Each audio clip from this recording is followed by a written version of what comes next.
A tiny island in the South China Sea symbolizes the struggle and the disparity between China and the Philippines for asserting control over parts of the South China Sea. Manila is rushing to develop a 33-hectare tiny island called the T2 Island. The government there is planning to pour billions of pesos to upgrade the tiny T2 Island. Just over 200 civilians and military personnel currently live in T2. But about 30 kilometers southwest of T2, China has built a fully functioning military base on the Subi Reef that is estimated to be more than 10 times the size of T2. That base is just one of more than 24 outposts in the South China Sea, which China has built in the last decade. Many of these outposts are equipped with ports, runways, and other infrastructure that is aimed at asserting China's sweeping claims over the South China Sea. By contrast, Manila occupies less than a dozen islands. They have very few facilities, very few permanent structures in many of these islands. Many of them happen to be uninhabited. Malaysia, Vietnam, and Taiwan too have a limited presence in the area, but there are overlapping territorial claims between China and these various countries. This disparity explains the recent urgency by the Philippines in trying to bolster its defense alliances, particularly with the United States, as well as with other Western partners. Philippine President Ferdinand Marcos Jr. over the past year or so has moved to assert his country's rights in these disputed waters. He's been backed by unstinting American support. Marcos Jr. will be meeting with US President Joe Biden and Japanese Prime Minister Fumio Kishida in what is a trilateral summit at the White House this week. Both Japan and the Philippines are treaty allies of the US. Japan too has its own set of disputed islands with China. So on Crux Decode, what are the chances of war breaking out between China and the Philippines?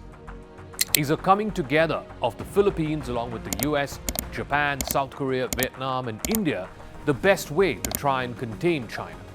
And if a war does indeed break out in these choppy waters, then how should the world respond to it?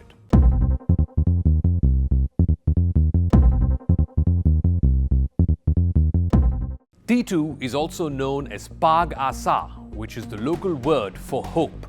But the ground situation in T2 gives little hope, given how underdeveloped the Philippines' largest occupied island in this disputed sea is. Much of this island is still unpaved, phone and internet signals are patchy. There's still evidence of the destruction that was caused by a typhoon back in 2021. There are school buildings which have damaged roofs, windows that are not usable. Still, the Southeast Asian country is determined to maintain a civilian as well as military presence on T2.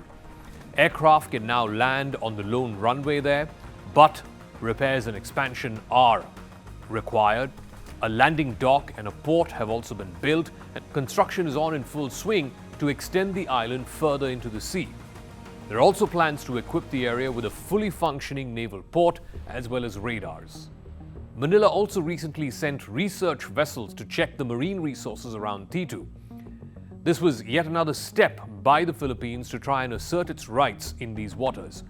The researchers initially found dead corals and small species of fish, which did suggest that environmental degradation was happening around the vicinity of the island, but they couldn't directly attribute this to increased presence of China in this area. The Philippines' attempts, of course, are likely to draw opposition from China, which has refused to recognize a 2016 court ruling which dashed China's expansive claims. In 2016, a UN court had ruled in favor of the Philippines in the dispute over the Scarborough Shoal, a verdict which China refuses to accept or abide by even to this day. And since UNCLOS verdicts are legally binding only if member states implement it, no one has been able to challenge China's non-implementation. Beijing maintains a constant watch on the island, and its Coast Guard and militia ships regularly patrol very close to T2. Some of these vessels were involved in the recent tense encounters over sandbars in the South China Sea. Even throughout the month of March, there were multiple incidents of Chinese and Philippine Coast Guard vessels clashing west of the Paracel Islands. Manila is currently mired in this maritime dispute with Beijing. It's slowly been escalating in intensity in the last few years. China's maritime forces are becoming increasingly forceful, they're becoming assertive in their claims, and the claims are getting more and more expansive.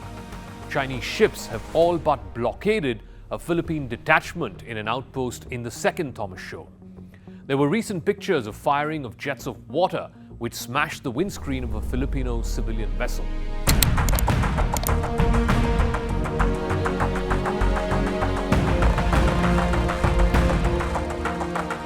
To help deal with this dispute, the Philippines has drawn closer to a host of countries, signing agreements with Britain, Canada, India, and Japan. But most of the support comes from America, which is a military ally of the Philippines. Since Ferdinand Marcos Jr. took office in 2022, tens of thousands of Filipino and American troops have conducted numerous drills, training exercises, and joint patrols. The US has also supplied hardware and funding for developing bases in the Philippines, which American forces can temporarily occupy. On the 9th of March, the Philippine Navy announced that 100 more reservists would be deployed to the Batanes, which is a group of 10 islands which make up the northernmost province of the country. That place is about 200 kilometers south of Taiwan. Back in January, Marcos and the leader of Vietnam, which is also another country that's fighting off these Chinese claims, they pledged closer military cooperation, particularly cooperation between their coast guards.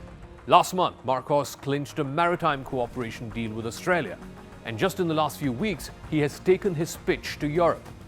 His pitch is simple and it is relatable for the rest of the world. He simply says that the South China Sea handles about 60% of the world's trade.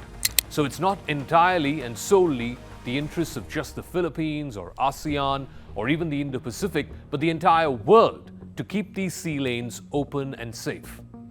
The foreign policy strategy adopted by Marcos Jr. is almost the opposite of what his predecessor Rodrigo Duterte did. While Duterte spurned the West and he courted China, Marcos Jr. has revived and cemented ties with traditional security partners like the US and Japan. He's also cultivated new relations with the likes of Sweden, France. His government has also pushed for arms deals and military drills with many of these countries. The Philippines announced that it has signed agreements with Britain and Canada to increase defense cooperation. All of these make up part of about 10 security agreements that Marcos has signed since he came to power in 2022. It is clear that Marcos Jr. sees Manila's future in cultivating a series of friends and partners across Asia and Europe to counter China. It is the only way that a strategic David versus Goliath fight can be waged in the choppy waters of the South China Sea.